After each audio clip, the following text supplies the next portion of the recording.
अब हम लोग पढ़ेंगे डिस्कवरी ऑफ न्यूट्रॉन। ठीक है, न्यूट्रॉन का जो डिस्कवरी हुआ है वो 1932 में हुआ।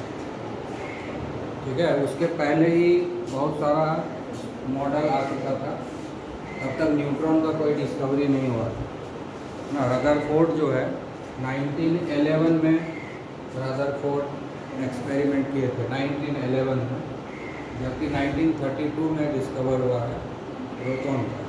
ठीक है ना, रदरफोर्ड जो अल्फा रेज स्कैटरिंग पढ़े ना हम लोग गोल्ड फॉइल के ऊपर, हाँ 9th में भी पढ़े हैं, 10th में भी पढ़े, 9th में पढ़े हैं। ठीक है, और अभी भी पढ़ेंगे। वो कब है? 1911 में पढ़ा। ठीक है ना, लेकिन न्यूट्रॉन का डिस्कवरी 1932 में। तो उसके पहले जो है प्रोटॉन पे ही सब चल रहा था। ठीक है, और प्रोटॉन का जो डिस्कवरी हुआ है मेन क्रेडिट, मतलब प्रोटॉन को बना लिया गया। ऐसे तो डिस्कवरी हुआ तुम्हारा इसमें एनोड रे एक्सपेरिमेंट में, लेकिन एग्जैक्टली प्रोटॉन बनाया किसने? वो रदरफोर्ड ने। ठीक है ना, हाँ तो रदरफोर्ड क्या किए थे, वो कब बनाए? वेरी फर्स्ट टाइम नाइट्रोजन के ऊपर हीलियम से अटैक कराया, तब उनको एक प्रोटॉन मिला और साथ में ऑक्सीजन का दूसरा आइसोटोप मिला। ऑक्सीजन का आइसोटोप क्या होता है? ऑक्सीजन 16 होता है और दूसरा होता है 17। तो जब नाइट्रोजन के ऊपर अल्फा पार्टिकल से बॉम्बार्ड कराया गया, हीलियम जहाँ भी लिखे हैं उसका मतलब है अल्फा पार्टिकल। ठीक है ना, वो हीलियम है नहीं, है ये अल्फा पार्टिकल, लेकिन लिखने का ढंग वही होता है, क्योंकि हीलियम के जितना है उसका मास है, और हीलियम न्यूट्रल होता है लेकिन इस पर +2 चार्ज होता है, इसलिए लिखने का ये तरीका है। ये हीलियम नहीं है, ये हीलियम नहीं है, या याद रखो ये अल्फा पार्टिकल है, लेकिन अल्फा पार्टिकल को एक्सप्रेस करने का एक तरीका है। So it is not helium but it is alpha particle. तो प्रोटॉन का भी डिस्कवरी जो हुआ है इनके यहाँ तो हुआ है रदरफोर्ड। ठीक है, तो रदरफोर्ड जो है अल्फा स्कैटरिंग इफेक्ट से पहले ही प्रोटॉन का वो डिस्कवरी कर चुके थे, मतलब प्रोटॉन बना के दुनिया को दिखा भी दिए थे। हाँ, सिर्फ डिस्कवरी तो पहले हुआ था, लेकिन प्रोटॉन बना के रियल में दिखाया रदरफोर्ड ने। कैसे? तो नाइट्रोजन गैस है, नाइट्रोजन एटम के ऊपर अल्फा पार्टिकल से बॉम्बार्डेड कराया गया। ठीक है, तो प्रोटॉन का डिस्कवरी कब हुआ था? नाइट्रोजन के ऊपर बॉम्बार्डमेंट कराने से हुआ था। अल्फा पार्टिकल का बॉम्बार्डमेंट जो है नाइट्रोजन एटम के ऊपर कराया गया, तो हमको प्रोटॉन मिला और साथ में एक आइसोटोप मिला। इस रिएक्शन को देख करके समझ सकते हो कि नाइट्रोजन एटम को कन्वर्ट कर दिया गया ऑक्सीजन एटम, है ना। तो डाल्टन्स का लॉ में क्या बोलते हैं? Atom can not be created और डिस्ट्रॉयड, वो यहाँ अप्लाई नहीं होता है। लेकिन ये केमिकल रिएक्शन नहीं है, ये जो सामने लिखा हुआ है, this is not a chemical reaction. That law is applicable for chemical reaction and here it is nuclear reaction. यहाँ न्यूक्लियस का रिएक्शन हो रहा है, समझ गया ना। तो ये न्यूक्लियर रिएक्शन है, इसलिए ऐसा हो रहा है। ठीक है ना, तो सोना को ज़्यादा बदमाशी करेगा, सारा सोना को जो है एल्युमिनियम बना देंगे। ठीक है, अब संभव है और बनाते भी हैं, इसलिए सोना पर ज़्यादा गर्व नहीं करता, कभी भी एल्युमिनियम बना सकते। समझ गया? वो सब बेकार हो जाएगा। हाँ, देख रहे हो नाइट्रोजन ऑक्सीजन बन गया है। हाँ, यहाँ देखो बेरिलियम कार्बन बन गया, लिथियम बोरॉन बन गया। हम नया आइटम बना रहे हैं ना, हाँ पुराना आइटम डिस्ट्रॉय हो रहा है। ये संभव है, लेकिन केमिकल रिएक्शन में संभव नहीं है, न्यूक्लियर रिएक्शन। यहाँ पर जितना लिखे हुए हैं सबके सब क्या है? Nuclear reaction. ठीक है, न्यूक्लियर रिएक्शन।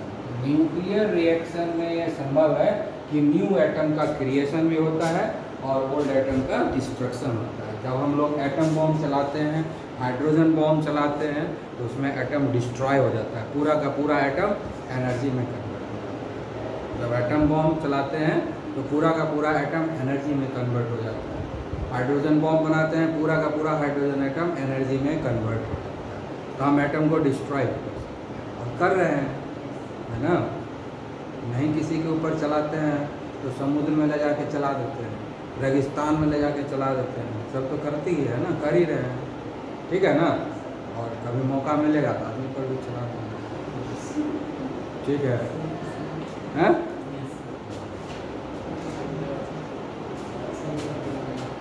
ठीक है, तो प्रोटॉन का डिस्कवरी समझ में आ गया, कौन किया? रदरफोर्ड। कौन सा एक्सपेरिमेंट से किए?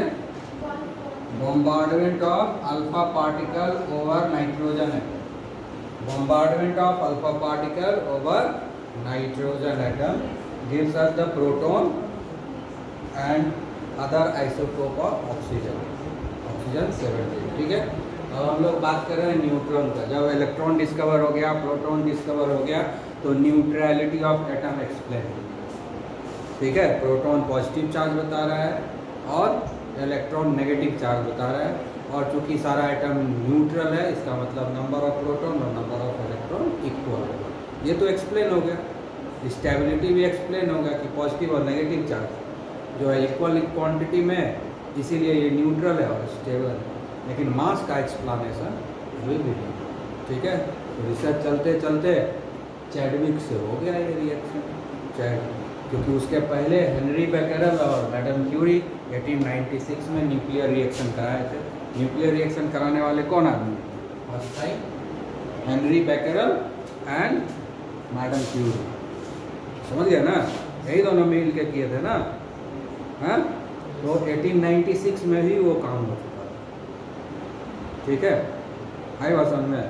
तो बाद में उस न्यूक्लियर रिएक्शन को दूसरे साइंटिस्ट भी एक्सप्लोर किए, उसमें से ये भी एक आदमी थे, जेम्स चैडविक। उन्होंने जब एक्सप्लोर किया तो उनके हाथों न्यूट्रॉन सामने आ गया। उन्होंने क्या किया, 3 एलिमेंट के ऊपर वो एक्सपेरिमेंट किए थे, बेरिलियम, लिथियम एंड बोरोन। ये 3 है, ये तीनों के ऊपर वो एक्सपेरिमेंट किया। इस तीनों के ऊपर अल्फा रेज का अटैक कराया गया था, बॉम्बार्डमेंट। बॉम्बार्डमेंट में फास्ट मूविंग, अचानक सडनली उसके ऊपर अटैक होता है, उसको बॉम्बार्डमेंट बोलते हैं, ठीक है ना। फास्ट मूविंग पार्टिकल जब सडनली किसी से टकराता है, दैट इज कॉल्ड बॉम्बार्डमेंट, ठीक है। तो ये दोनों क्या किया, अल्फा पार्टिकल का बॉम्बार्डमेंट बेरिलियम के ऊपर कराया गया, तो उनको मिल गया कार्बन 12 मिल गया, ठीक है ना। और साथ में एक पार्टिकल मिला जो हाईली पेनेट्रेटिंग है, लेकिन उसके ऊपर ना इलेक्ट्रिक फील्ड का कोई इम्पैक्ट है, ना ही मैग्नेटिक फील्ड का इम्पैक्ट हुआ। इससे कंफर्म हो गया न्यूट्रल है, लेकिन हैवी पार्टिकल है, क्योंकि ये जब टकराता है किसी चीज़ से तो उसका इम्पैक्ट बहुत गहरा होता है, इसका मतलब ये हैवी पार्टिकल है, ठीक है। उसी तरह से लिथियम के ऊपर भी जब वो अल्फा पार्टिकल से अटैक करवाए तो उनको बोरोन मिल गया। लिथियम जो है बोरोन में कन्वर्ट हो गया, और साथ में एक उनको जो है पार्टिकल मिला जिसके ऊपर कोई चार्ज नज़र नहीं आया, क्योंकि ना तो इलेक्ट्रिक फील्ड में डिविएशन होता है और ना ही मैग्नेटिक फील्ड में डिविएशन होता है, स्ट्रेट जाता है चाहे कुछ भी हो, ठीक है। इसका मतलब ये इसके ऊपर भी कोई चार्ज नहीं है, तो उन्होंने इसका नाम जो है, चूँकि ये न्यूट्रल है इसलिए नाम दे दिया न्यूट्रल, और चूँकि ये हेवी है इन्होंने बताया कि लगभग प्रोटॉन के मास के बराबर ही है, क्योंकि इनके पहले ही प्रोटॉन का मास आ चुका था सामने, ठीक है, इसलिए इनको मेजर करना आसान हुआ। उन्होंने कहा प्रोटॉन के लगभग ही मास है, इसलिए बाद में न्यूट्रॉन और प्रोटॉन दोनों के मास को हम लोग 1 यूनिट मान लेंगे, ठीक है ना, 1 यूनिट मान लेते हैं, ठीक है ना, आया बात समझ में। तो इस तरीके से न्यूट्रॉन का डिस्कवरी हुआ। न्यूट्रॉन के डिस्कवरी होने के बाद मास का भी एक्सप्लेनेशन हो गया, जो अभी तक मास का एक्सप्लेनेशन नहीं हो पा रहा था, वो न्यूट्रॉन के डिस्कवरी के बाद मास का भी एक्सप्लेनेशन हो गया। न्यूट्रलिटी एक्सप्लेन हो गया था, स्टेबिलिटी एक्सप्लेन हो गया था, लेकिन मास एक्सप्लेन नहीं हो पा रहा था। तो मास को एक्सप्लेन करने के लिए किसी फंडामेंटल पार्टिकल का ज़रूरत है जो कि न्यूट्रल है और प्रोटॉन के बराबर ही मास है। इस तरीके से न्यूट्रॉन का डिस्कवरी हो गया, और इसके बाद जो है स्ट्रक्चर ऑफ एटम कंप्लीट हो गया, ठीक है ना। तो न्यूट्रॉन से के डिस्कवरी से पहले बहुत सारा जो है आया है थ्योरम स्ट्रक्चर ऑफ एटम का। उसमें 2 बहुत ही पॉपुलर है, एक है तुम्हारा थॉमसन मॉडल और दूसरा है रदरफोर्ड मॉडल। 2 एक्सट्रीम है। इसके न्यूट्रॉन के डिस्कवरी होने से पहले थॉमसन और रदरफोर्ड के बीच में भी बहुत सारा आ चुका है थ्योरी, लेकिन वो सबको उतना रिकॉग्निशन नहीं मिला। थॉमसन सबसे पहले दिए थे इसलिए उनको रिकॉग्निशन, पहला आदमी है ना, है क्रिकेट खेलेगा जो सबसे पहले सेंचुरी मारा उसको सब याद रखा, एक वो सेंचुरी मारा लेकिन पहला सेंचुरी वो मारा, इसलिए वो उसको याद रखता है। आए बात समझ में? तो उसी तरह से इनका सब कुछ गलत हो गया थॉमसन का, लेकिन चूंकि सबसे पहले वो बताए थे स्ट्रक्चर के बारे में, इसलिए उनको याद रखना है। और न्यूट्रॉन के डिस्कवरी से पहले रदरफोर्ड ने दिया, तो ये लास्ट हो गया दोनों के बीच में। तो रदरफोर्ड मॉडल तो आज भी सही है, थोड़ा बहुत डिमेरिट है, अदरवाइज वो अभी भी हम लोग उसको सही मानते हैं, क्योंकि रदरफोर्ड को तो न्यूट्रॉन के बारे में मालूम नहीं था, इसलिए न्यूट्रॉन का बारे में बात भी नहीं किए थे, मास को तो एक्सप्लेन किए ही नहीं थे, वो सिर्फ न्यूट्रलिटी ऑफ एटम को एक्सप्लेन किया। ठीक है, समझ में आ गया? तो इस तरीके से अब हम लोग मॉडल्स पढ़ेंगे। ठीक है, तो ये क्या है, थॉमसन मॉडल जो 1898 में आया। ठीक है, तो 1898 में आया था, तो उस समय ये मॉडल आया। उन्होंने कहा, वो चूँकि क्रिश्चियन थे तो सबसे पहले उनको नाम याद आया प्लम-पडिंग मॉडल। तो क्रिश्चियन है कि नहीं? हाँ, कौन है? प्लम-पडिंग किसको बोलते हैं?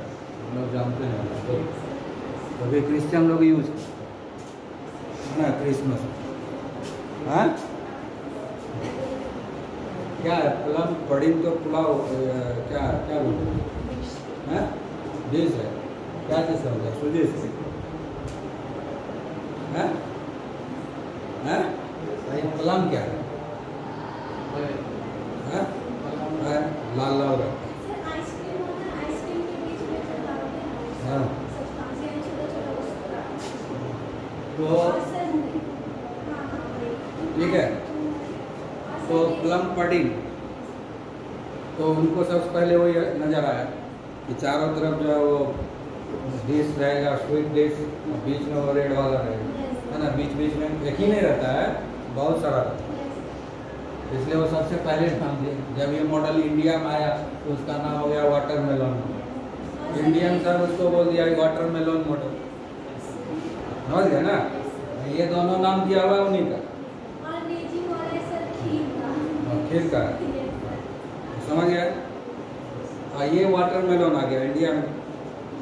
तो वाटरमेलन भी वैसा ही है ना, उसमें जो रेड पार्ट है पूरा भरा हुआ है और उसके बीच में बहुत सारा सीड है ना, बीच बीच में सीड है, वो एम्बेडेड है उसमें, तो वो भी उसी तरह का दिखता है।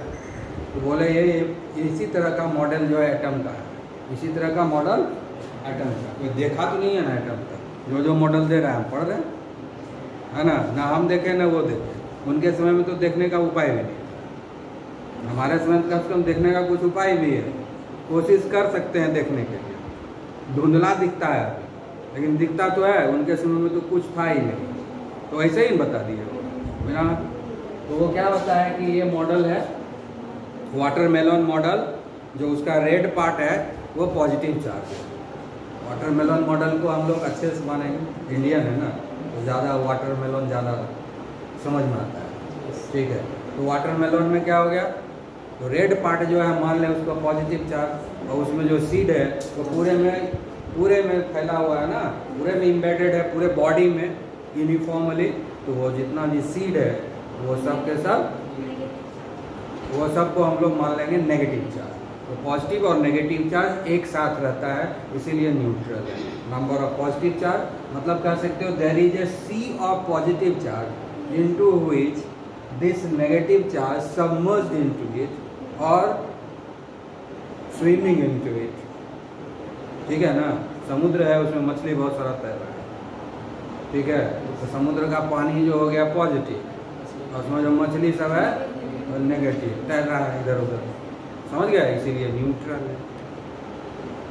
लेकिन बाद के रिसर्च में क्या पता चला कि पॉजिटिव चार्ज और नेगेटिव चार्ज एक दूसरे के कांटेक्ट में नहीं आ सकता है, कांटेक्ट में आने के बाद डिस्ट्रक्शन होता है, एटम डिस्ट्रॉय हो जाता है।